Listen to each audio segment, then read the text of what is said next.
Well, it is the Monday edition of the broadcast. Every Monday, right after the news at 8, Jeff and Ilene Hills are in studio with us, and they are back after the big birthday bash. Jeff and Ilene, good morning to you.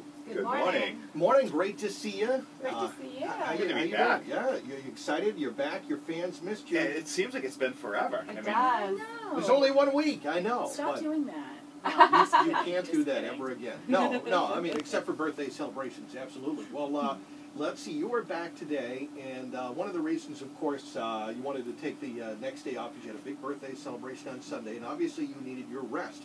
Because That's right. Rest is important, isn't it? It is. And that's a fantastic segue into what we're talking about. You like how that today. worked out well? That's very good. See, I've been doing this for a while. I am a broadcast professional. All right, let's see. Now, this ties in. No, this is serious, and it is something that we all have to think about, especially people that work early shifts or odd hours or night hours. You notice that sometimes you can have bodily changes that go along with working, when you don't get enough sleep. Yeah, and actually there was a study done recently, and they took 1,800 sets of twins, and they studied their sleep habits, they studied their genes, and they studied how they gained or lost weight. Yeah. Which is pretty fascinating. Well, it's pretty fascinating that someone got together 1,800 sets of twins in the first place. Right. But what they found was that if the twins slept less than 7 hours, their predisposition to be overweight pretty much took over, and they were overweight. If they slept more than 9 hours, they were able to overcome their genetic destiny, which was to be overweight, with diet and exercise. So in other words, if you sleep less than 7 hours, you're pretty much a slave to your predisposition to gain weight. And if you get more than 9 hours, you've got a better chance. In fact, you've got your genes are accounting for 70% of whether or not you'll gain weight if you sleep less than 70 hours. But if you sleep more than 9 hours, you are only influenced about 30%.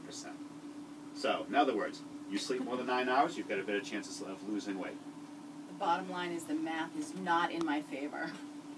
No. I don't know the last time I slept 9 hours. No, I know. You are in trouble, Lisa, and you've got to be careful about getting sleep. And I've said it's important. Now, I don't know, because there was I went to a guy with high school, and he was a guy that would also not need a lot of sleep. There are some people that I've seen that don't really even need that. I mean, this guy could function fine. Lisa, you're fine. And I was like, I would go over there and he'd want to play board games until the middle of the night, and I'd be like, come on, I need some sleep here, buddy. And he'd say, no, I want to keep going, I'm fine. Now, is there still like a one number, or do some people need more sleep than others? I don't know. Generally, you need 6 to 8 hours of sleep. Okay. Now, this whole 9 hours of sleep thing is really for people who are having, to me, the takeaway from the study was that if you're having trouble losing weight, it may not be because you're not exercising enough. It might be because you're not sleeping enough. So that might be something you wouldn't think about, because if we think people, they sleep 9 or 10 hours a day, you would think that's a person That's slug. Yeah. Yeah. Oh, boy, this person They're a isn't. skinny slug, though. Okay, so I wonder why does this happen? Why does getting more sleep help you lose weight? Well, actually, there's a lot of reasons for that. Oh, okay. One of the reasons is that when you're sleep deprived, your body puts out more of the hormone that tells you it's time to eat, and you make less of the hormone that tells you it's time to stop eating. So that's, I think, is a huge thing. Yeah. So you've got this hormone leptin that says, okay, we're done eating, and you've got this other one called ghrelin that says, no, we're still hungry. Yeah. And when you don't sleep enough, you make more of the one that tells you you're hungry. Yeah, ghrelin comes out to play, and ghrelin says, yeah, you're hungry. Eat more. And leptin says, I'm going to take some time off. Yeah. So there you go. Yeah. So obviously you've got the biological signal telling you to eat more when you're tired or sleep deprived. Exactly, and that's just one reason. That's something to fight against. When you're sleep deprived, another thing that happens is you become more insulin resistant. Now we've talked about that on the show a few times. It's where your cells become less sensitive to your body's own insulin, so your body cranks out more insulin, and the end result of that is you don't do very well digesting or metabolizing fat, and you end up storing a lot of fat. Okay. So that's another reason. Researchers also think that because you're awake more, your brain is active more. Your brain is fueled by sugar, Mm-hmm. Okay. So you are looking for sugar in your diet to fuel your brain. So you get sugar cravings. So that's another reason that you need to get more sleep instead of less sleep. I'm gonna try. 9 is tough. I'm busy. I have things I need to do. You have to go to bed at 6, right? At night? I can't go to bed when the sun is still up. I just can't. That is a problem, yeah, especially this time of year. But I don't know. So what would you recommend? Just people try to at least incorporate, at least if you can't do it every night, try to do it to start getting some, you know, if you've got a problem with it. I know you can't just make it up on the weekends, so you got to start doing it on the regular. No, you can't. You can't catch up on your sleep. Yeah. That doesn't work. It's a work. cumulative thing. So you can't just say, I'm just going to sleep in all weekend. Yeah. So you could get like 4 hours of sleep 6 days a week and then just sleep all day Sunday. Yeah, that'll be that fine, just doesn't right? work. No, it doesn't work that way. No. Well, I was going to recommend a few products that I think are really good to help you sleep. So I think the problem is a lot of people just can't get themselves into a sleep routine. Okay. So something that helps you kind of set your clock is something that we've also talked about on the show several times. It's called melatonin, and it is a hormone that your body will secrete to tell you it's time to go to bed. Well, a lot of people don't make enough of it.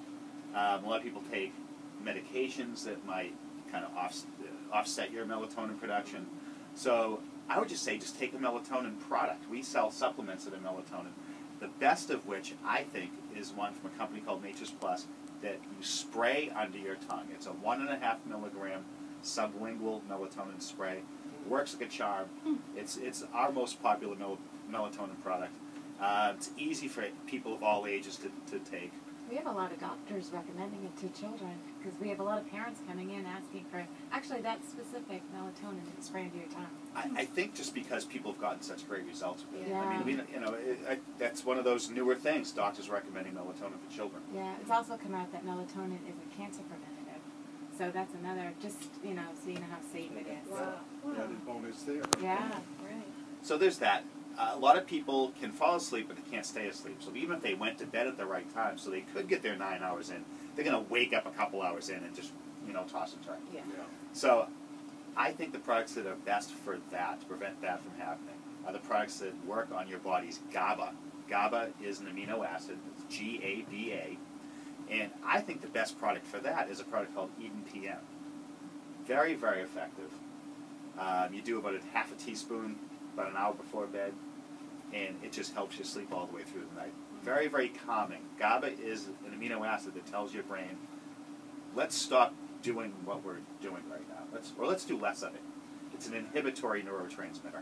Yeah, it doesn't just put you to sleep, it keeps you asleep, which is Okay. important because a lot of people wake up, they don't have problems falling asleep, but they just wake up in the middle of the night. Yeah, and then you're not going to get the full REM sleep, right? Should You you never take get them? into that stage. You're going to keep. Should you take them together? Is that okay? Yeah, You can, yeah, sure. I do all the time. Okay. All right, good stuff. Head on down there, take a nap, and then go down and see Jeff and Ilene Hills at Healthy Appetites in Plymouth, and they'll help get you to sleep so you can stay sleeping and then try to get all your 9 hours there if you can do it, right? Jeff and Ilene Hills. That's Ilene, right. tell us where you are so people know exactly where to go. We're on 44 Long Pond Road in Plymouth, across from the Home Depot. Also, come visit us on our Facebook. Just Google Healthy Appetites Facebook would come up first. So come see us. Jeff and Ilene Hills, Healthy Appetites in Plymouth, healthyappetites.com. We'll talk to you guys next week. Thanks, guys.